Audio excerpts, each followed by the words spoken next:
Om Namo Bhagavate. Om Namo Bhagavate Vasudevaya. Om Namo Bhagavate Vasudevaya. Om Namo Bhagavate Vasudevaya.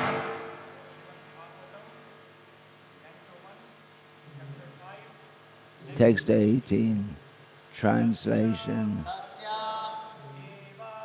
Eva Heto Prayateta Kovidaha Na Labhyate Yat Brahmatam Upari Adaha Tat Labhyate Dukhavat Anyataha Sukham Kalena Sarvatra Kabhira Ramasa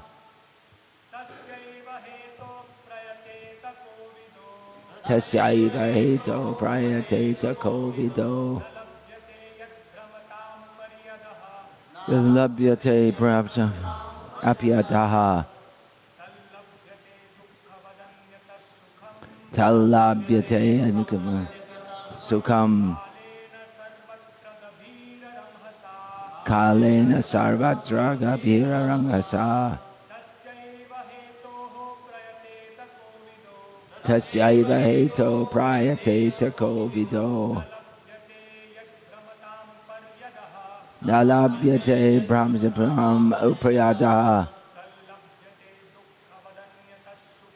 Talabhyate Dukhavadanyata Sukham Kalena Sarvatra Gabhira Ramhasa Tasyaiva Heto Prayateta Kovido Nalabhyate Yad Brahmatamu Priyadaha Talabhyate Dukhavadanyata Sukham Kalena Sarvatra Gabhira Ramhasa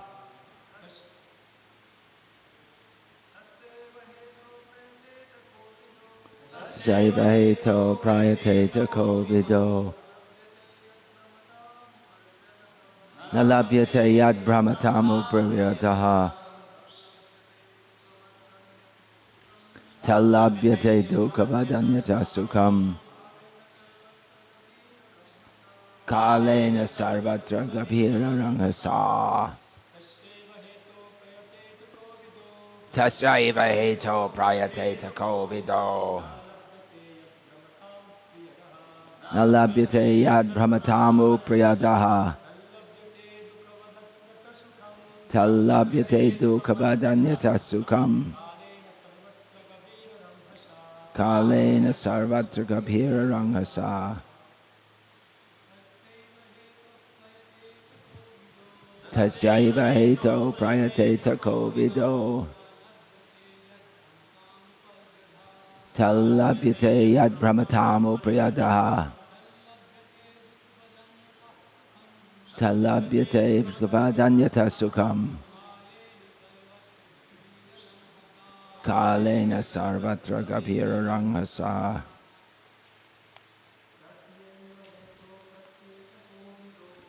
Ivaheto Prayateta Kovido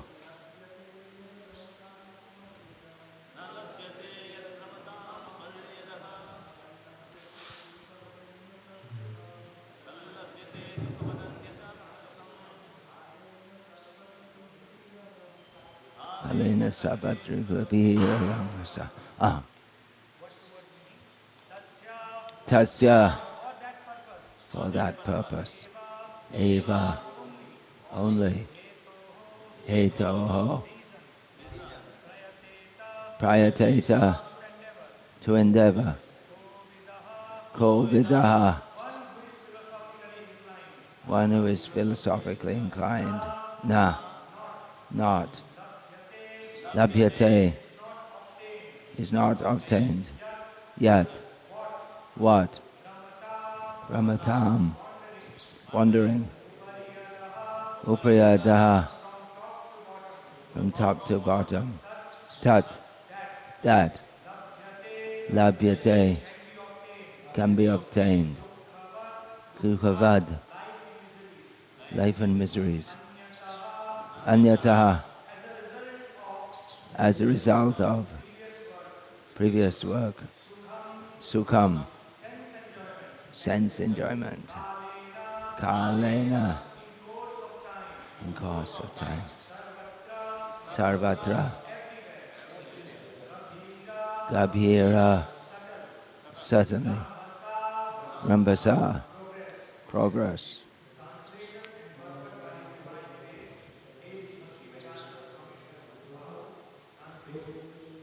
Persons who are actually intelligent and philosophically inclined should endeavor only for that purposeful end which is not obtainable even by wandering from the topmost planet, Brahmaloka, down to the lowest Yeah, form, just Patal.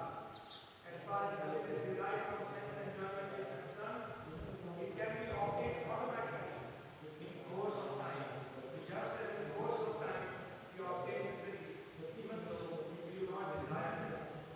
Purpose. Every man everywhere is trying to obtain the greatest amount of sense enjoyment by various endeavors. Some men are busy engaged in trade, industry, economic development, political supremacy, etc. And some of them are engaged in fruitive work to become happy in the next life by attaining higher planets. It is said that on the moon the inhabitants are fit for greater sense enjoyment by drinking somarasa, and the Pitri Loka is obtained by good charitable work. So there are various programs for sense enjoyment, either during this life or in the life after death. Some are trying to reach the moon or other planets by some mechanical arrangement, for they are very anxious to get into such planets without doing good work. But it is not to happen. By the law of the Supreme, different places are meant for different grades of living beings according to the work they have performed. By good work only, as prescribed in the scriptures, one can obtain birth in a good family, opulence, good education, and good bodily features. We see also that even in this life, one obtains a good education or money by good work. Similarly, in our next birth, we get such desirable positions only by good work. Otherwise, it would not so happen that two persons born in the same place at the same time are seen differently, placed according to previous work. But all such material positions are impermanent. The positions in the topmost Brahmaloka and in the lowest Patal are also changeable according to our own work. The philosophically inclined person must not be tempted by such changeable positions. He should try to get into the permanent life of bliss and knowledge, where he will not be forced to come back again to the miserable material world, either in this or that time. Miseries and mixed happiness are two features of material life, and they are obtained in Brahmaloka and in other lokas also. They are obtained in the life of the demigods and also in the life of dogs and hogs. The miseries and mixed happiness of all living beings are only of different degree and quality. But no one is free from the miseries of birth, death, old age, and disease. Similarly, everyone has his destined happiness also. No one can get more or less of these things simply by personal endeavors. Even if they are obtained, they can be lost again. One should not therefore waste time with these flimsy things. One should only endeavor to go back to Godhead. That should be the mission of everyone's life. अगर जरूरत हो तो लगाए, नहीं तो नहीं लगा. अगर माखी आएगी. ओम ज्ञानतिमिरन्धस्य ज्ञानञ्जनशलाकया चक्षुरुन्मीलितं येन तस्मै श्रीगुरवे नमः.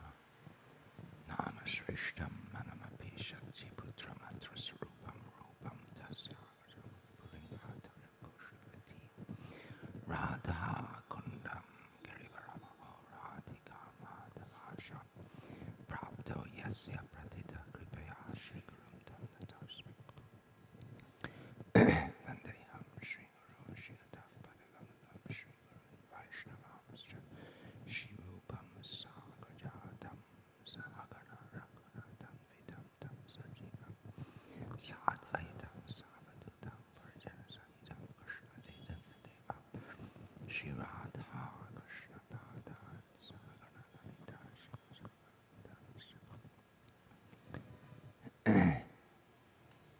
Hare Krishna, Krishna Krishna,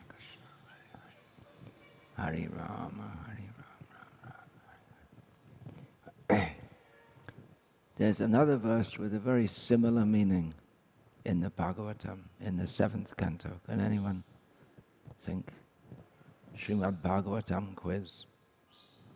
You get what's the purport of this verse, or one of the main points is that, what is that they say in America? What goes around comes around.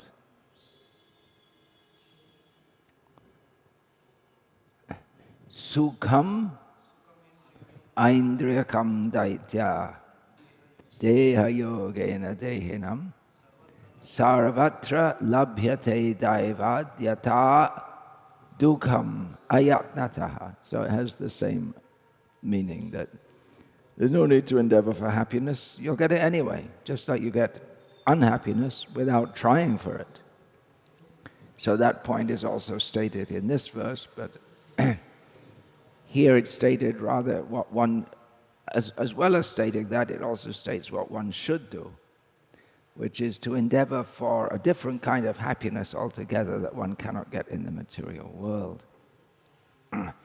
In this purport, Srila Prabhupada describes how people are busy trying to get something or do something. Everyone is working in various ways. So as I'm speaking to devotees who are gathered here for our leaders meeting, it's good to make the point that a leader in Krishna consciousness especially is a busy person. It's not for the bhajananandi sadhu type. In fact, sometimes the leaders are so busy they hardly have enough time for bhajan, but that shouldn't be also. There should be time for bhajan. It means chanting our rounds, engaging in all the basic activities of hearing and chanting. And deity worship maybe are there also, but mostly managers, they have to oversee that, the leaders in Krishna consciousness. So it's a busy life, and Srila Prabhupada wanted that. He said himself, I was never lazy. He was a busy person by any measurement, even if you take, even if you don't consider that he was topmost Paramahamsa, just examining his life, we can see he was a very busy person.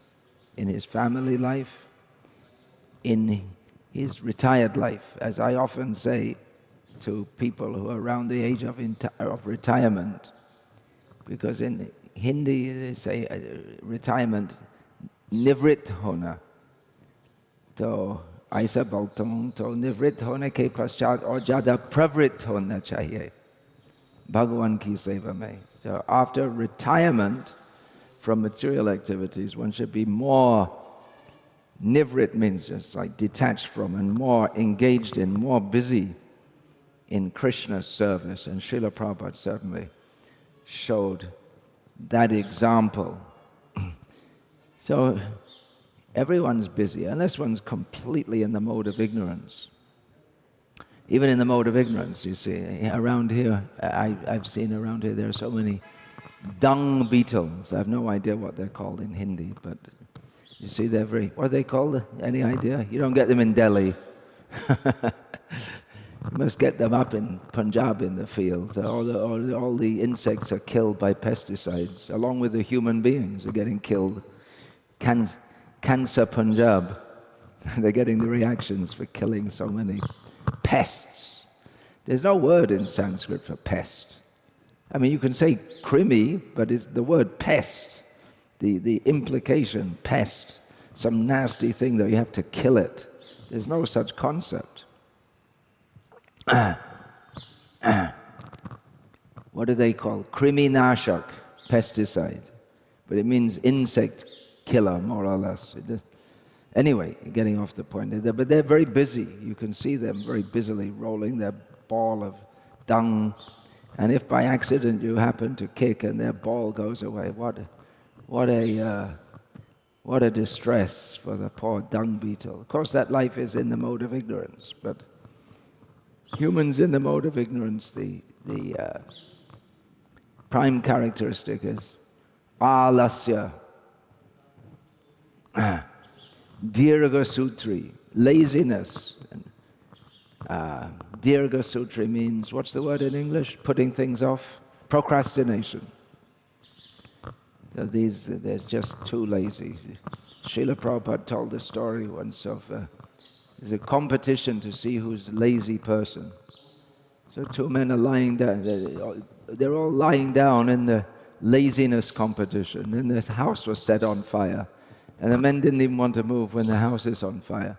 They just said, turn on the other side.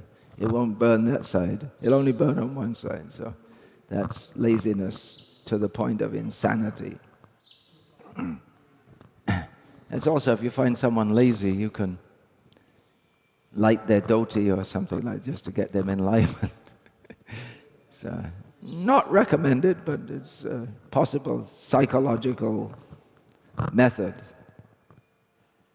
You must know Keshavananda. You're the all-knowing as in the medical field. I often thought sometimes you see people, not in India so much, but you always see people, they're completely morose all the time. I wonder if there's some kind of psychological trick. You tie them one elbow to someone else, and another, and then you run with two men on it. Then you must make them run, and that would get them out of their mode of ignorance. Possible experiment. Of course, if they have a heart attack, then you'll get sued for that. Anyway, the point is that everyone's busy, and we were all busy prior to coming to Krishna consciousness. Especially those who are living a normal life in India today, in the cities, means insanely busy. There should be different activities. Yuktahara, viharascha. The vihara comes before yukta cheshtasya karmasu. First eating, then relaxation, then endeavor and work. So all these things, they should all be balanced, as Krishna says in the Bhagavad Gita. But in modern life, the only vihara or relaxation is you come home late at night and watch TV and have sex with your wife, and that's it. There's no time for relaxation, which is required. But modern India, there's very, very busy life, nasty life. People are not at all satisfied. So previously we were busy, and sometimes people think that becoming a sadhu means escaping from the world, just living a lazy life. But the Krishna conscious movement is not meant for that. It's meant for working hard for Krishna. Work now, samadhi later, Srila Prabhupada said. And factually, if we work hard for Krishna, then we can achieve samadhi now. Not this sitting down, gazing at the tip of one's nose kind of samadhi, but samadhi in full consciousness of Krishna. And that was Srila Prabhupada's idea of a successful temple or a successful project.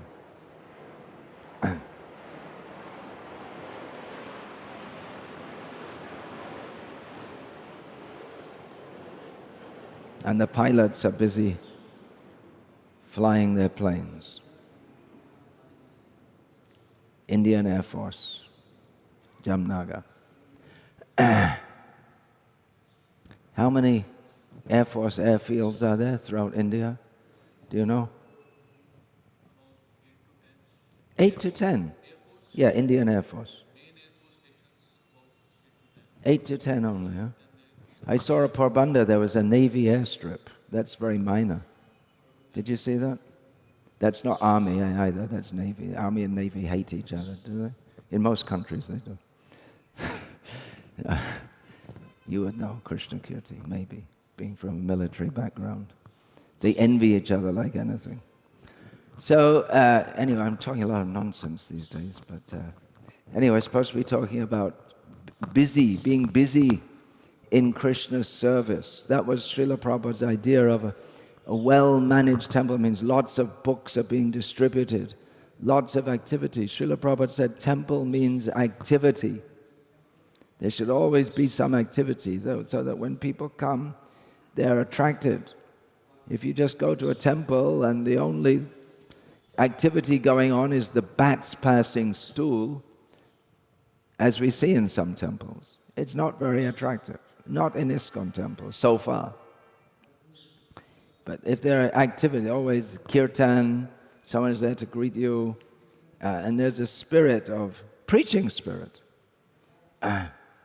So a temple that is thriving, it's of course, that's a sign of good leadership, that everyone's well engaged in Krishna's service, is happily engaged. Whenever we see that some preaching program is thriving, of course it's not just a one-man show, but one or several devotees are able to inspire others to engage in the mission of Srila Prabhupada, preaching service. Activity is usually connected with the mode of passion, but sustained activity is activity in the mode of goodness. So it may be that someone is able to inspire devotees for some time, but to go on sustaining them year after year after year on this spiritual platform, that is very good leadership. And someone who can remain in the position of a town president for year after year after year, not just sitting on the post, but expanding the preaching, keeping the book distribution going. It just comes in my mind, Shvavas Prabhu in Los Angeles. He's been the temple president there since, I think, maybe late 1970s or early 1980s. And book distribution, he's kept Los Angeles at that. Of course, again, it's not just him, but it's the devotees who go out to distribute books. But he's made the atmosphere, he's made it a priority that book distribution. Los Angeles has always been a leading temple in book distribution, year after year after year. So that's good leadership. And I'm sure people have got complaints about him, because it's not possible to be a leader and not have someone who's discontent, especially in this Kali Yuga, where discontent is just in the atmosphere. Even if people have got nothing to be discontent about, they can imagine something to become discontent about.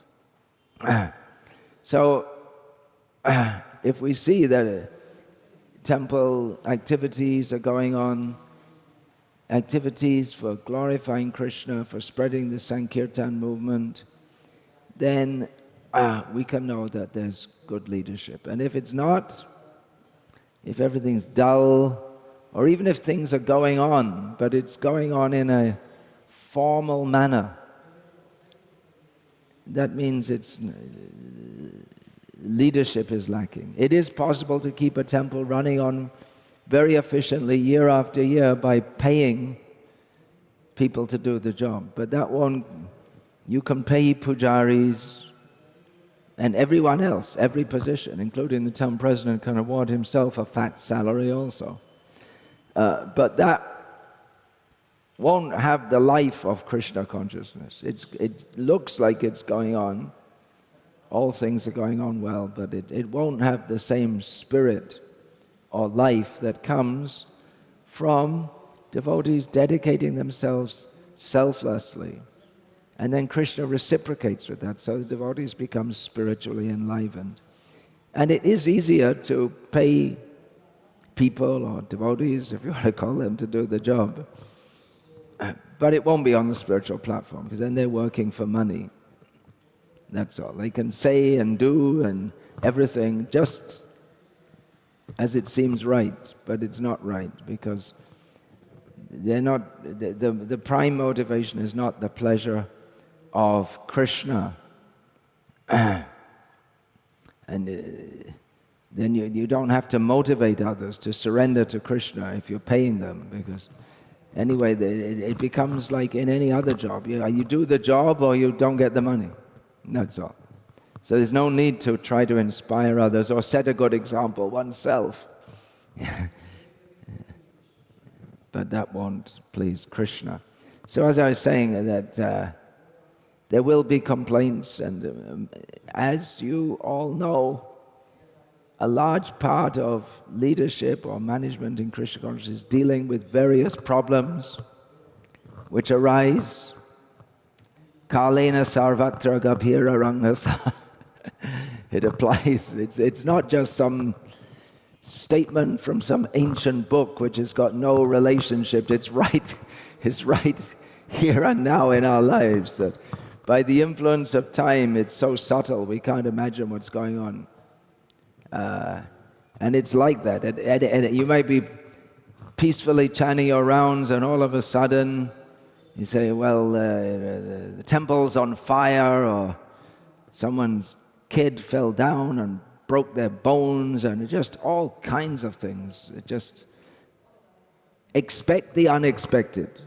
That should be a motto, especially for those who are trying to lead. And there may be so many books, management books, how to lead, 7 habits of highly effective people, and so on and so on and so on.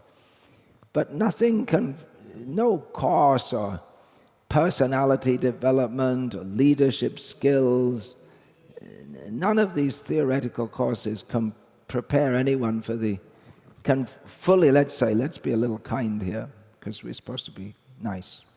So you can't fully prepare anyone for actually leading, because life is so complex. Gambhira ranghasa, gambhira, subtle, ranghasa, progress. Life is so complex, and there are all kinds of situations which you just can't imagine, like I say, and then you have to deal with it.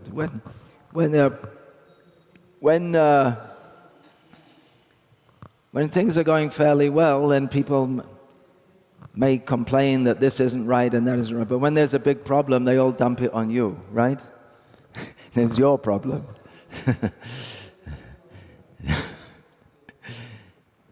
That's what managers and leaders, they have to accept that's the, what is that called? The burden? What's that called? Burden. You have to accept that burden of responsibility, and we can't expect that everyone's going to be very reasonable, very intelligent, very pure-hearted. We should be grateful if anyone is. And if we try to keep our standards high, then we will get good devotees who are serious, but they may not be very intelligent in the sense of dealing in worldly matters, or they may not be very mentally stable. That's one common condition in Kali Yuga. Upadrav, the mind is always disturbed.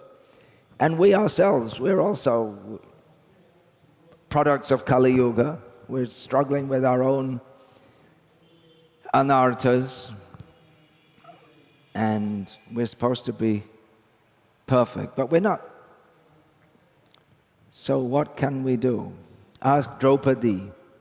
Throw both hands in the air and call out, Govinda! And at the same time keep a cool head, because if you look like you're always in anxiety, then everyone else will get in anxiety also.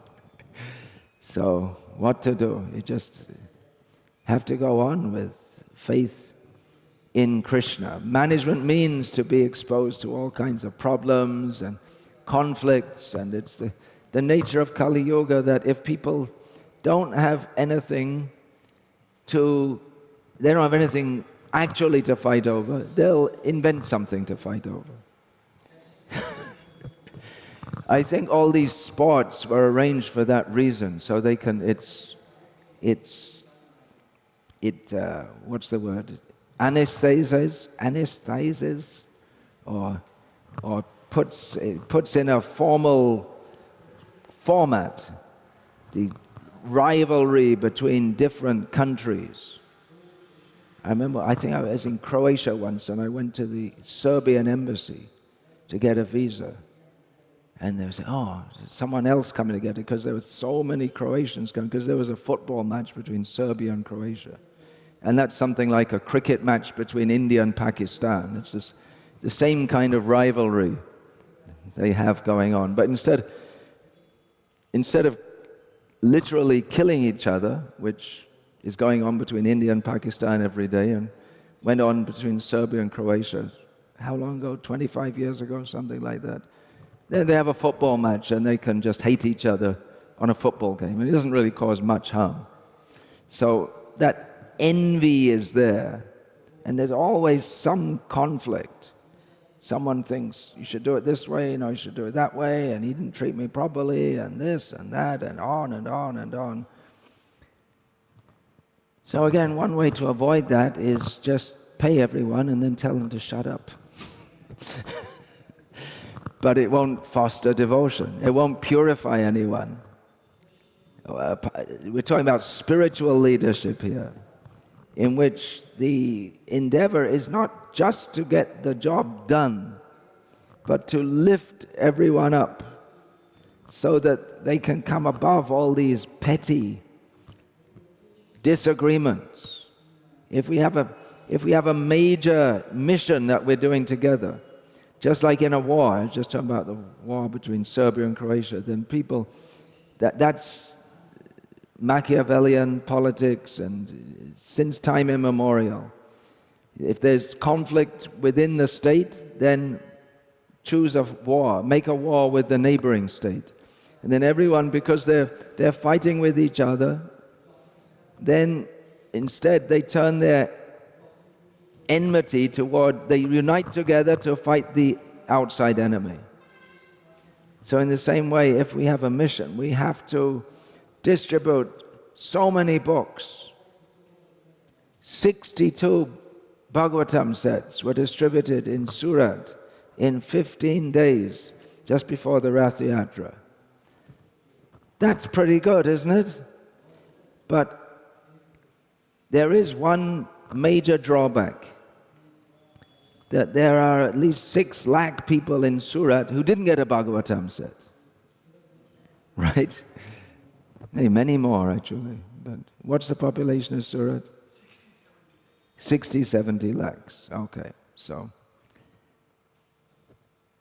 there are 2 ways of looking at it. It's good. What are you doing in Jamnagar? How many sets are you distributing? They're mostly Gujarati sets, were they? Hindi also, many Hindi also.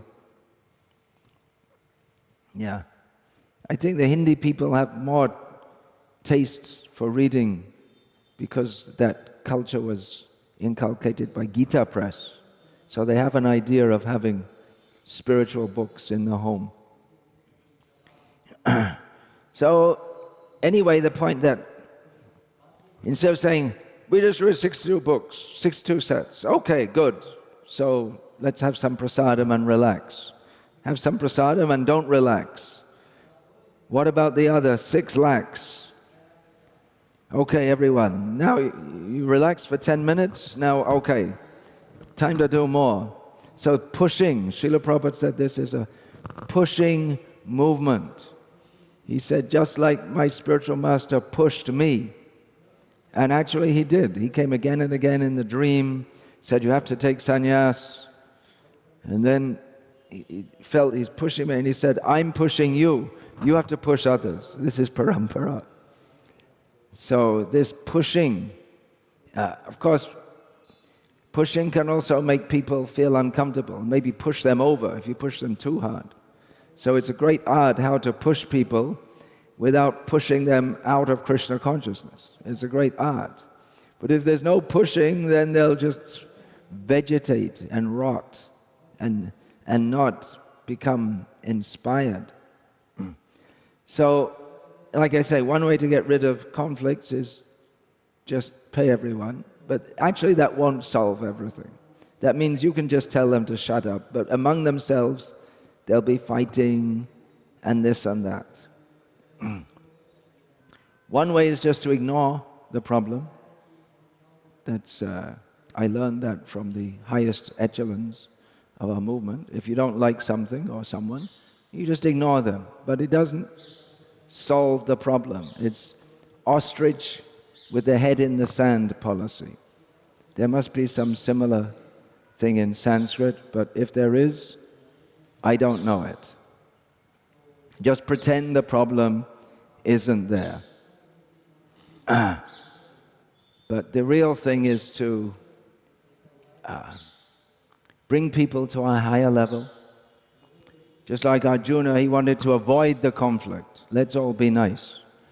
You face it, come up to a higher level of consciousness and do the needful. That's another of Srila Prabhupada's common sayings. 3 words, do the needful. There's a lot of meaning in that. Do the needful. Do the needful for what? For what's needed to be done? It's needed to be done to make the whole world Krishna consciousness. So in 3 words, do the needful. You have lifetimes and lifetimes of work and endeavor and planning and so many things. Srila Prabhupada once said to Harikesh Swami that to be a GBC, it's like being an iron rod put in the fire. And at the end it becomes steel. The iron goes in the fire, something's added to it, beaten, and then it becomes steel. It becomes very strong and solid. So that's also helps to build us. If we just ignore or try to overlook various problems, of course sometimes a good policy is to, it may be in some circumstances, the best policy is just to not get involved at all. That we have to see. It's difficult to say because you can never know what's going to happen in future. You can never tell. It's very easy in hindsight to say, oh, you should have done this or you should have done that. But a leader has to make decisions, and there's always a risk because things can go wrong. And many times they will go wrong. But then someone who never took a risk is one who never succeeded in doing anything worthwhile or substantial. And that's true in material existence. There must be some, you buy these diaries and they have all these sayings, so there must be one saying like that. One who didn't take a risk never achieved anything. There must be. It's probably, I wouldn't be surprised if it's one of Kavi's 7 habits. I don't know. I don't know what his habits are. So one has to be at the same time very careful because we're trying to inspire devotees in Krishna consciousness. That means we may not say it directly, we may not even think of it like that, but we're expecting them to have faith in us and our decisions. So it's a very heavy position to be in, especially because there are going to be mistakes. And it is good to, if one makes a mistake, just to humbly admit it and then go on with life. Of course, if someone is all the time making mistakes, he probably shouldn't be in a management position. It's expected that someone has some worldly wisdom, how to live in this world and promote the Krishna consciousness movement within it without messing things up too much. Mistakes can be made. Mistakes can be avoided also by a little. Some kinds of mistakes can be avoided by some wisdom, or some things you can learn in management seminars. Of course, they can teach you and you can write down the answer and get it right, but actually applying it is something else, because we often find that people, they go to a management seminar and they get full marks, but then practically they don't apply it. When it comes to practical life, some forgetfulness or egoism or something comes in the way. But there are different kinds of mistakes can have different kinds of repercussions. Loss of money. But worse than that is loss of faith, because if you lose the faith if money is lost, then anyway, what can you do? Go on with whatever's left, if there's anything left. But loss of faith means that no one will want to, or individuals won't want to work with you. So, like I say, we can learn some things, and we do hopefully learn by experience. For instance, if someone comes to you and complains, this person said this, and this, and then you go and punish that person, but first you just hear the other side of the story. It's always wise to hear the other side of the story. So that's just practical wisdom, which everyone can incorporate, because often you'll find that someone accused, he didn't say that, or it's just twisted a little bit, or the person took it out of context, like that. So we can, by acting on unverified information, especially when it comes to chastising someone, then that will cause loss of faith. That someone, it often may be that someone, they do something wrong, but they don't perceive it as wrong, because that's egoism. Everyone thinks I'm always right. And then to try to explain to them actually why it's wrong, this and that. And some people, they'll never admit that they're wrong, and then they're hopeless people. It's hopeless to try to work with such people. That's another thing one can gradually learn. If someone can never admit that they've made a mistake, then they're hopeless to work with. Better keep away from such people. They're not fit to be devotees even. Very dangerous people to be around. Srila Prabhupada gave the example of, and it's common wisdom, you can say, although wisdom isn't that common, but it's that a china vase or bottle, glass bottle, once it's broken, you can never put it together again. You can maybe try to put it together with some glue, but it'll never have the same strength and it'll never look as nice. If at all you can put it together. So somehow if you lose someone's faith, they have faith and you lose that, then the whole basis on which you're trying to do your service of leading others in Krishna consciousness will be lost. So on one hand, one has to make decisions. Not everyone will like the decision all the time, but you can't stop acting because not everyone will like it. And basically, Krishna consciousness self is a very simple process. Hearing and chanting about Krishna and serving Krishna in various ways. The material world itself is quite complex. So that's why it's good to consult others, not be overconfident of one's own ability and intelligence. There is a danger in being a spiritual leader, especially here in India, where many people have a strong tendency to want to glorify spiritual leaders and want to submit themselves to spiritual leaders. And a person who's in that post can, by the influence of ego, think that, well, now everyone's glorifying me, I'm great, whatever I do is divine, and I don't have to consult anyone, and everything I do is perfect. As soon as one thinks like that, then one becomes a big fool, but that won't be apparent to himself or his followers, because there's so much invested their emotions in and intelligence in thinking that this person is so great and everything he does is divine. Can be very, very dangerous. You read that, what's that called? Killing for Krishna? What's that book called?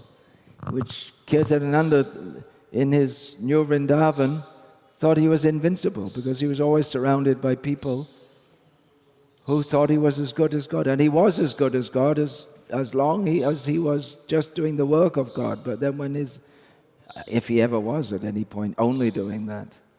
But he was out of touch with reality, that there's a big world out there with law enforcement agencies, and you just can't break the law of the land on and on and on and think that you're not going to get arrested. So it became a major disaster. The bigger they are, the harder they fall, as the saying goes. So it's really Kshurasya dara nishita duratyaya durgang patas tatkarayo vadanti. We're warned in the Upanishads that this path is like a razor's edge. It's a difficult path. Say the kavaya, the wise people, they warn us. So it's very good essential that we do with all the other devotees the same things, hearing and chanting together regularly, hearing about the nature of this world from Bhagavatam, just as we read this verse just now in which Srila Prabhupada talks about one who is actually intelligent and philosophically inclined. So that gives us a clue that we should be philosophically inclined and not that our intelligence is caught up within this material world, and understand that, as this verse says, that we're meant for going beyond this material world. So regularly reading this with Srila Prabhupada's purports, it locks us into reality. Reality means the spiritual world. And here in the material world, we're here, we have some service to do. We're all very tiny living beings. However big someone may praise us, Om Vishnupad Paramahamsa Parivrajakarcha, you may be praised in course of time. It's quite likely. I hope you all will be praised like that. You should be recognized, you should become recognized as spiritual leaders. You all already, that's going on in a small way. But why is small? Why not the whole? When you come to Jamnagar, the head of the city should be there to welcome you with garlands and bow down to you. That should be there.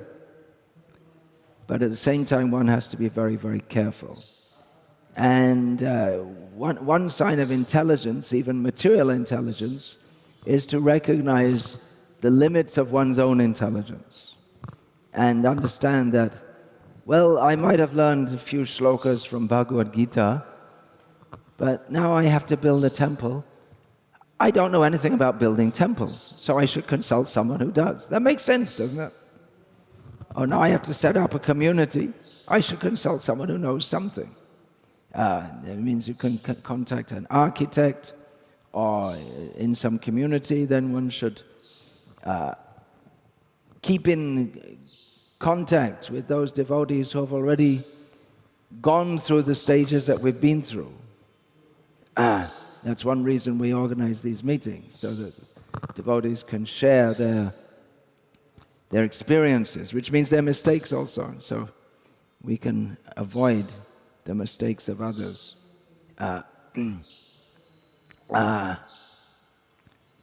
So in this way, we can do things better for Krishna's service. We should always remember we're trying to serve Krishna. That's all. Simple thing.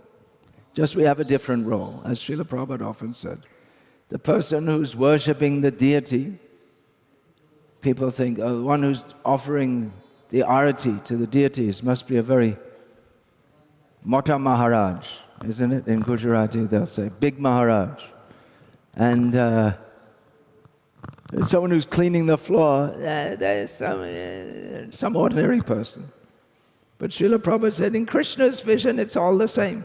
He doesn't need our service anyway. He doesn't need temples built for him. He's already got the whole spiritual world. So Krishna may be more satisfied with someone who's cleaning the floor than one who's worshipping the deity. All depends. Bhava grahi janardana. That works both ways. That means that if our bhav is shuddha, if our feelings for Krishna are actually pure, then Krishna will be very happy to accept that. But also if our feelings are not very pure, then Krishna, he won't be very happy to accept that.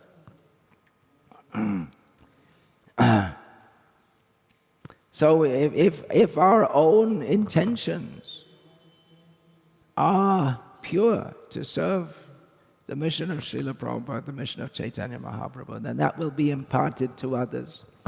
And sincere souls will be attracted to serve Krishna. And if we're going on some other motive, then we'll attract people of motivated consciousness, materially motivated. So first of all, we have to see what is our own motive. Otherwise, what's the point? What's the point of building big temples, having big communities, if at the end of it, well, any chanting Hare Krishna is good, but if it's all materially motivated, then what's the point? Of course, these communities and temples with no electricity, it's very good, because that tends to filter out persons of mundane consciousness, because people with material motivations, they don't want to live in such what they consider to be austere conditions.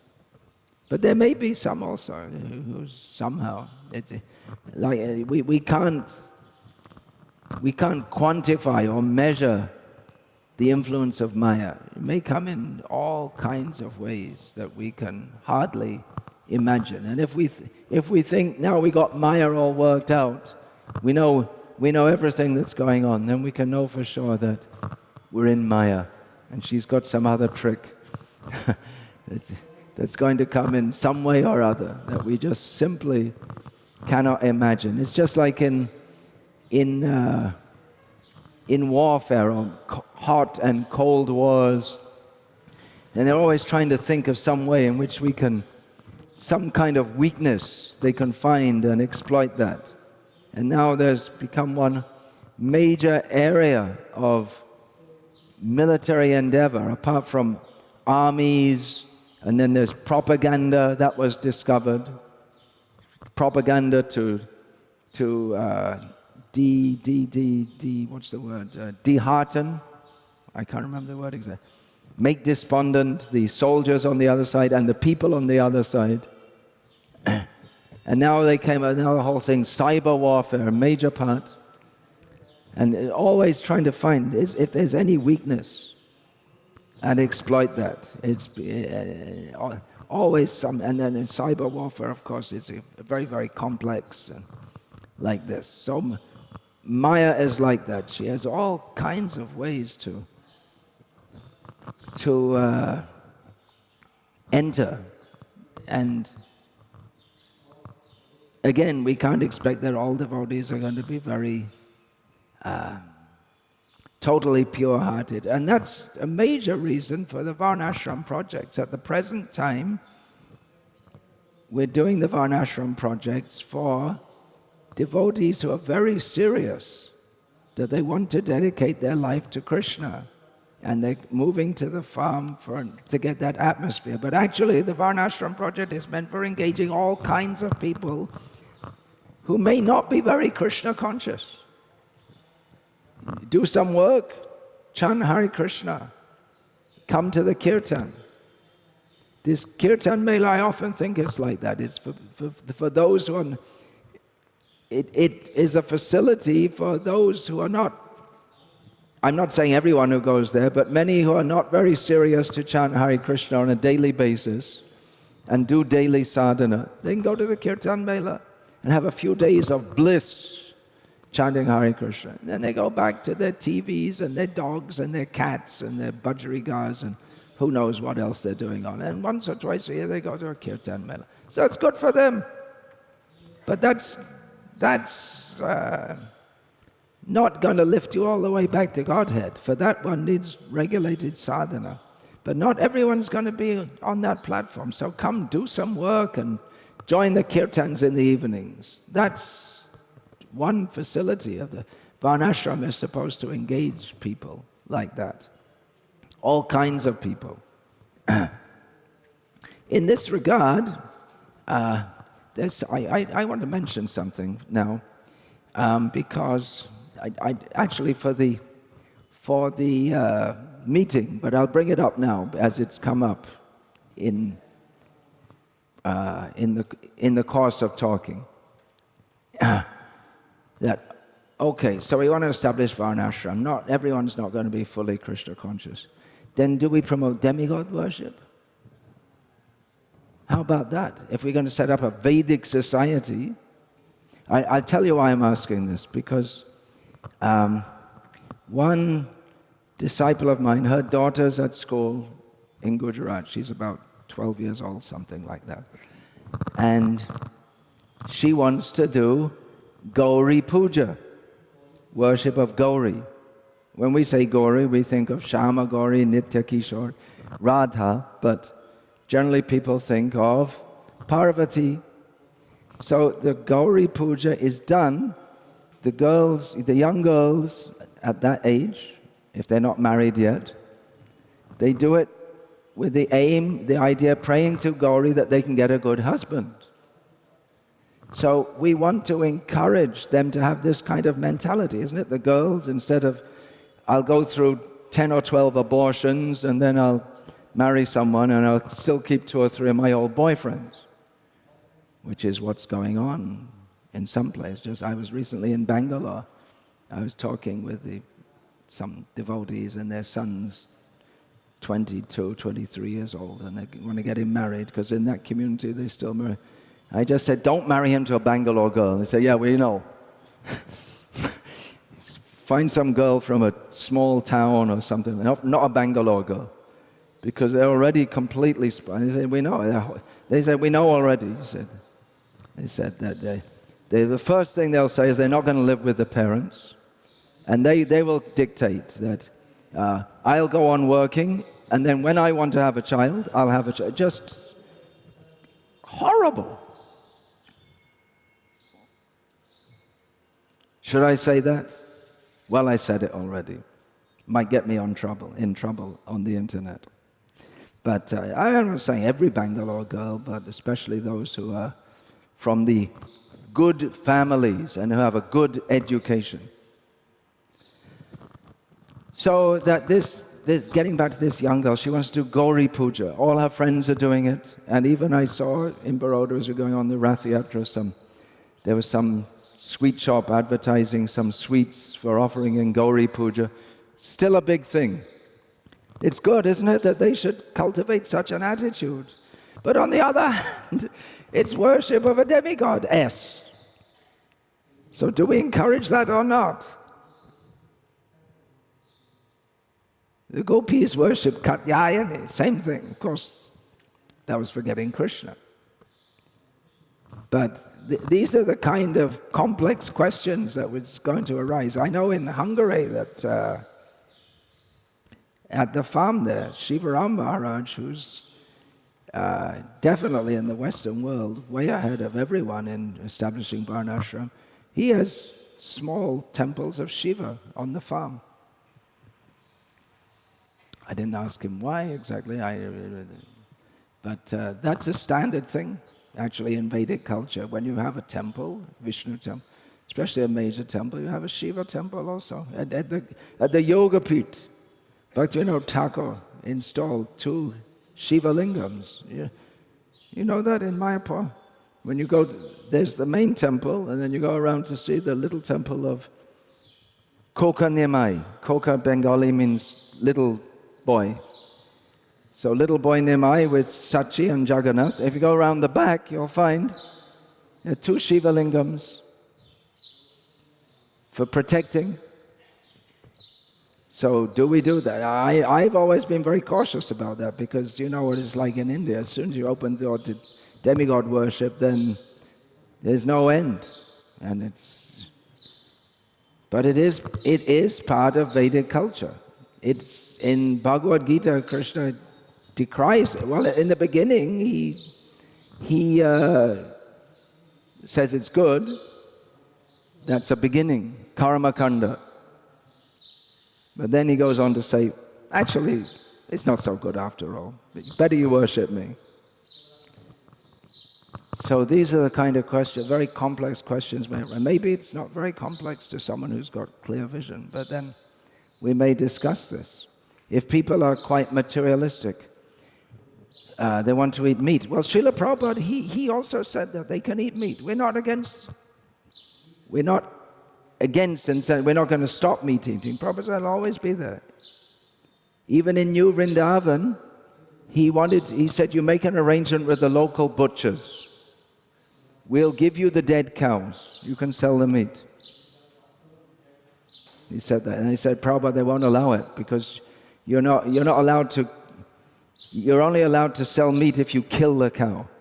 Prabhupada said, well, that's the whole thing that we want to stop. We'll arrange for you to eat beef. Just don't kill the cow. When the cow dies naturally, we'll give you.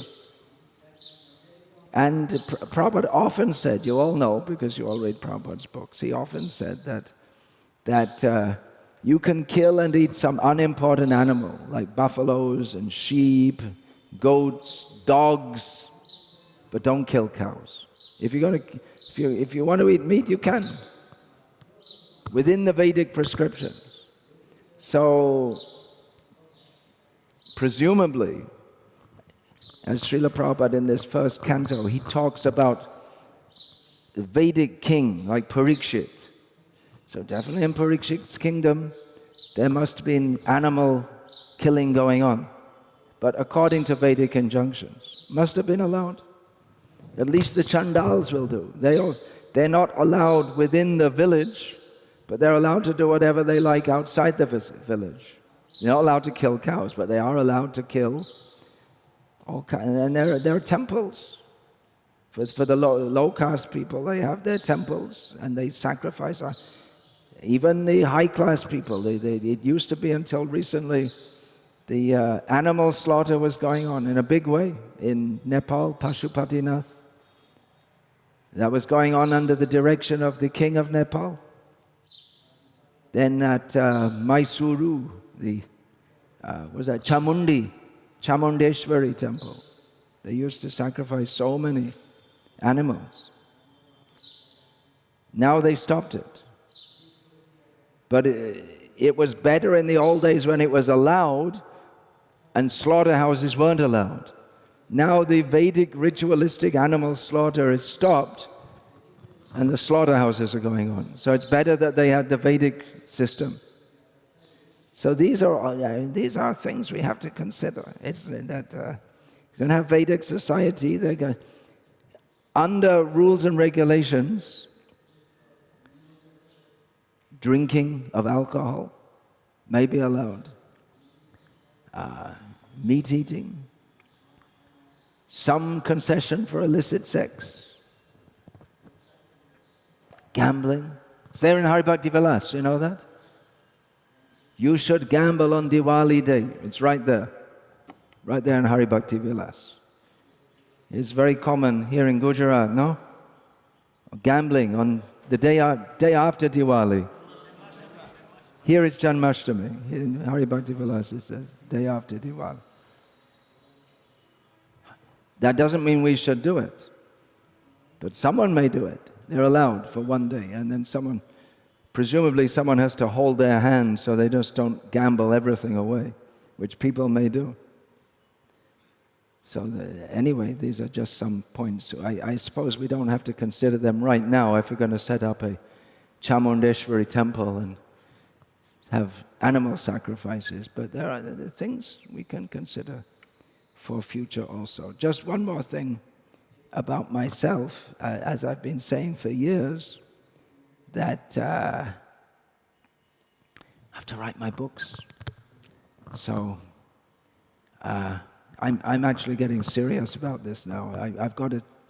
I just sat down for 82 days in Karamandurai, that farm there, for writing. So I'm saying this as I'm just started a traveling program, which is going on, you keep on saying that, right, Valsad. But before that, I was in Kerala, Bangalore, Bombay, and then Valsad, Surat, Bharuch, Nandagram, Vallabhidanagar, Baroda, Porbandar, and now here, and going on. But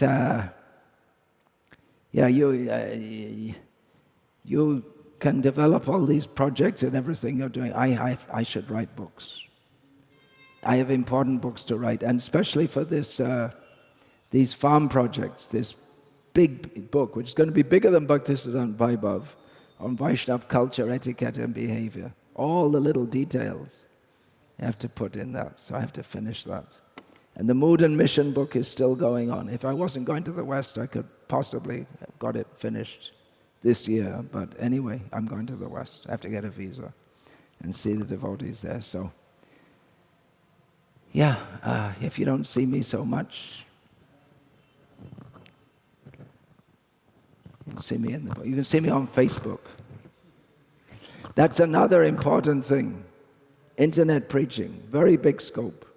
I asked Rishika, and you, Chaitanya Mahaprabhu, you're going to say something. Very big scope. You can preach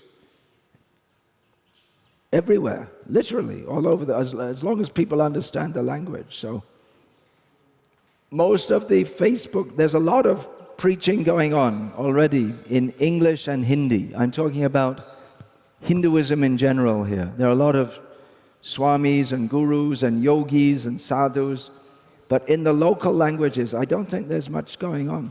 So there's very, very big scope in Gujarati, Kannada, Telugu, Tamil, and these languages. So that's something to be discussed in the meeting. Simple thing you can do. You have class here every morning in Hindi, because you have non-Gujaratis. Why don't you start giving it in Gujarati? Then your Nepalis and Assamese, they're going to be here, then they can learn Gujarati. And you do it live, record it on the internet, put it out there on the internet. I asked you to do that in Salem, to have your class live on the internet, and within 1 month you had how many? 800 people watching daily? Now it's more than 1,000. Surprising, because there are so many classes going on the internet at the same time. Vrindavan, Mayapur, like that. But maybe the style of class that we have it's somewhat different. It's often somewhat different, because we just want to give straightforward, in the line of Srila Prabhupada, without too much masala, as they say, or spices. In this regard, I'll say one more thing, that something came to my mind recently that Jashamati Nandan Prabhu told me years ago, because he was close with Karshan Bhai Patel, the Nirma soap, Karshan Bhai. Nirma soap. 95% of people in India have heard of Nirma soap. It's a household name.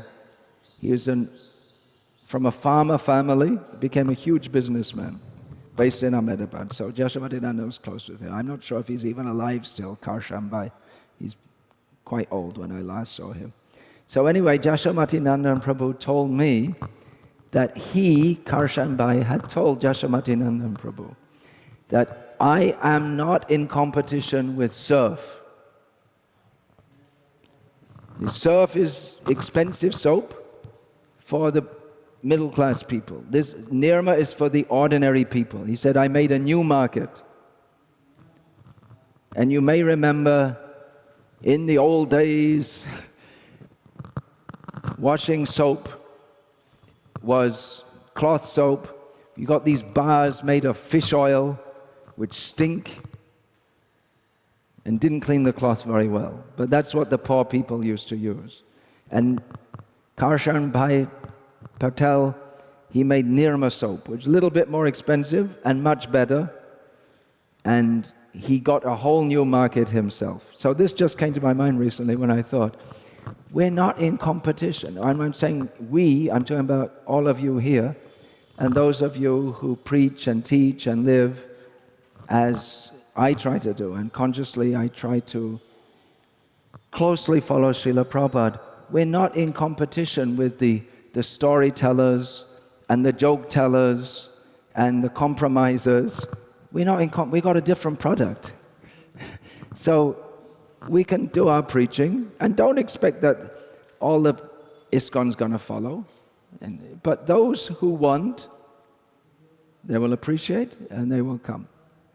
So it's a good thing to put it out on the internet. That's why I was wondering why you have 1,000 people when in Mayapur and Vrindavan every day they'll have some big wig, some big Swami or something like this. And how are you getting so many people to listen to some young brahmachari who just learned English 2-3 years ago give a class? Because it's straightforward, simple, to the point, and that's what people want. There's some people who want that. So in English it's going well in Salem and can be done here in Gujarati. They must already speak some Gujarati, isn't it? These Kathiawadi Gujarati. So you can do. And then it'll be there. It'll be available for Gujaratis all over the world. In Africa, they still prefer to speak Gujarati among themselves. In England now, the modern generation, they're losing it. But it's a very big scope. Canada, I was there, I suggested that in Bangalore, and they said, well, here in Bangalore, hardly anyone speaks Kannada. The majority of the population, their first tongue is not Kannada. There are more Telugu people in Bangalore. So there are so many languages. But then you just go a little bit outside, and definitely everywhere. There's how many? 50 million people, something like that, speaking Kannada. You got a big field there. So you can preach on the internet, and then so many languages, Marathi, Telugu, anyway, so many. I just saw some headline, some politician spoke in the Lok Sabha or Rajya Sabha in 11 languages. Because they made it a rule you can speak in any recognized Indian language in the Lok Sabha. So one of them spoke in 11 languages. All nonsense, must have been, because that's what they talk. But India has how many official languages? Must be at least 15 or 16. How many? 18. Can do a general knowledge quiz, see how many you can come up with. So, but the point is that there are literally millions of people speaking all these languages. And definitely they prefer to hear in their languages. Like you're preaching in Punjab, you preach in Hindi, and everyone there preaches in Hindi, maybe in the Gurudwara in Punjabi. But definitely the people would prefer to hear in Punjabi, isn't it? At home they speak Punjabi. Definitely Bengalis. Here Bengalis, there are a few Bengalis here. You can speak with them in Hindi, but if you speak with them in Bengali, naturally they can relate to it better. So it's a good scope for preaching in the various languages. Srila Prabhupada wanted the Western devotees to learn the local languages. Yeah, so good scope for preaching in the local languages. Generally our ISKCON is concentrate on English, and some people doing in Hindi, but there are a lot of other languages also. English and Hindi are well catered to by ISKCON, but there are other languages also. So via the internet, you can get all kinds. And by your internet preaching, Chaitanya Mahaprabhu is doing in Hindi, it must be in Hindi. Yeah. So one boy came from Dubai, he was working there, now he joined in Bharuch, right? And previously there one boy came to you from Punjab. So there's good scope. Hare Krishna. All glories to Srila Prabhupada. I'll finish there. Any questions? Keep it for the meeting. Hare Krishna. If we make it to the meeting, because you never know. Kalena sarvatra gabhira ranghasa. Anything can happen at any time. But anyway, we expect to meet in the meeting. Kabhi bhi kuch bhi ho sakta hai, as it said in Hindi. At any time, anything can happen. So it's good to remember that also. Hare Krishna. All glories to His Divine Grace, Srila Prabhupada.